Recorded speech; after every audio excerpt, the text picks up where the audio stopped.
Bon, du coup, on est parti. Petite capsule du jour, on parle un petit peu de dopamine et de récompense, particulièrement par rapport au sucre, enfin addiction au sucre. Sujet un peu touchy, mais ça va. Alors, la dopamine, c'est quoi? C'est un neurotransmetteur qui est présent dans nos cerveaux à tous et toutes ici. Ok, elle permet la transmission de signaux entre les cellules nerveuses et elle gère quoi? La motivation, le plaisir, la coordination motrice, la cognition, l'humeur, mais aussi et surtout la récompense. C'est ce qui nous intéresse aujourd'hui.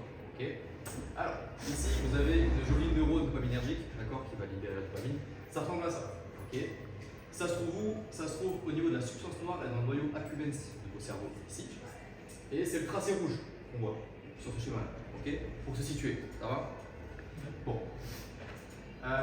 Lorsque les neurones dopaminergiques vont être activées, elles vont donc libérer de la dopamine. Ça va amener à quoi? À la création du ressenti de plaisir. Je l'ai dit tout à l'heure, l'hormone du plaisir. Voilà. On a un petit schéma qui nous fait comprendre un peu tout ça avec la consommation d'une boisson sucrée. D'accord? On a un seuil de dopamine ici, on prend une boisson sucrée, gros pic de dopamine, un gros pic de plaisir, et ça redescend après. On va faire un petit point sur ça quand même. Si on prend deux boissons type Coca-Cola normale et Coca-Cola zéro, d'accord, il y en a une qui contient du sucre et l'autre des édulcorants qui ne contiennent pas du sucre, d'accord. Les deux vont amener un pic de dopamine, puisqu'en réalité l'édulcorant va faire froid au papier gustatif où on a du sucre et donc on va quand même libérer la dopamine. Par contre, la glycémie ne va pas bouger, la glycémie va rester stable sur un Coca-Cola zéro alors qu'un normal elle va augmenter. Donc sur un Coca-Cola zéro, le corps va dire ok, on a eu un pic de dopamine, par contre la glycémie n'a pas bougé, c'est pas normal, donc on va redemander au corps de réingérer du sucre. C'est là où il est le piège. Okay. Ça va?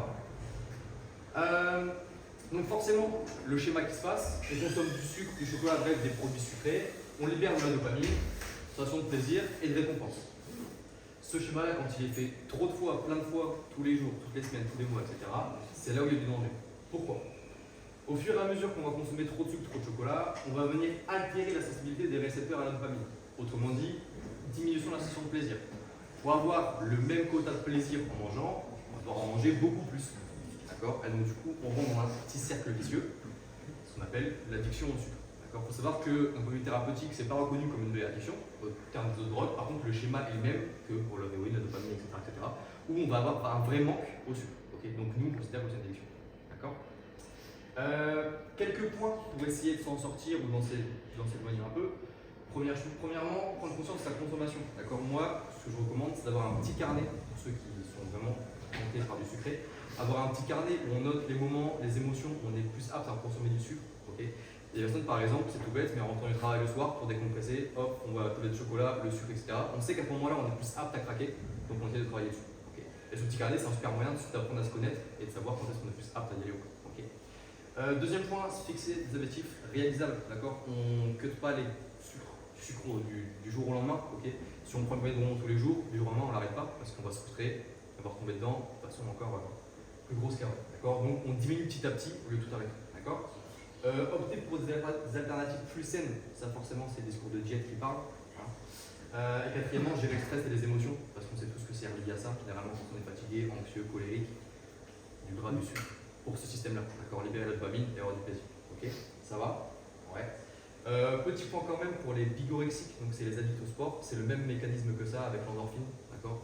On cherche tous les jours à avoir notre petite dose de dopamine et d'endorphine après l'effort physique, ce que vous avez là, vous êtes plein d'endorphine et de dopamine. Et du coup, les bigorexiques, c'est ça qu'ils ont, c'est qu'ils veulent toujours en avoir toujours plus. Et donc l'addiction au sport, elle apparaît comme ça, comme l'addiction au sucre. Okay. Ce qu'il faut retenir, c'est que du coup, la consommation de sucre est directement liée à la libération de dopamine, donc il faut le savoir. Et c'est pour ça qu'il est important d'avoir une alimentation variée et équilibrée pour gérer au mieux ça. Et encore une fois, pas se frustrer si on consomme un peu de sucre. C'est pas grave, d'accord, il n'y a pas de danger à ça. Il faut juste savoir le faire dans une proportion adéquate et correcte. Semaine prochaine, on répondra à la question est-ce que les féculents le soir font grossir?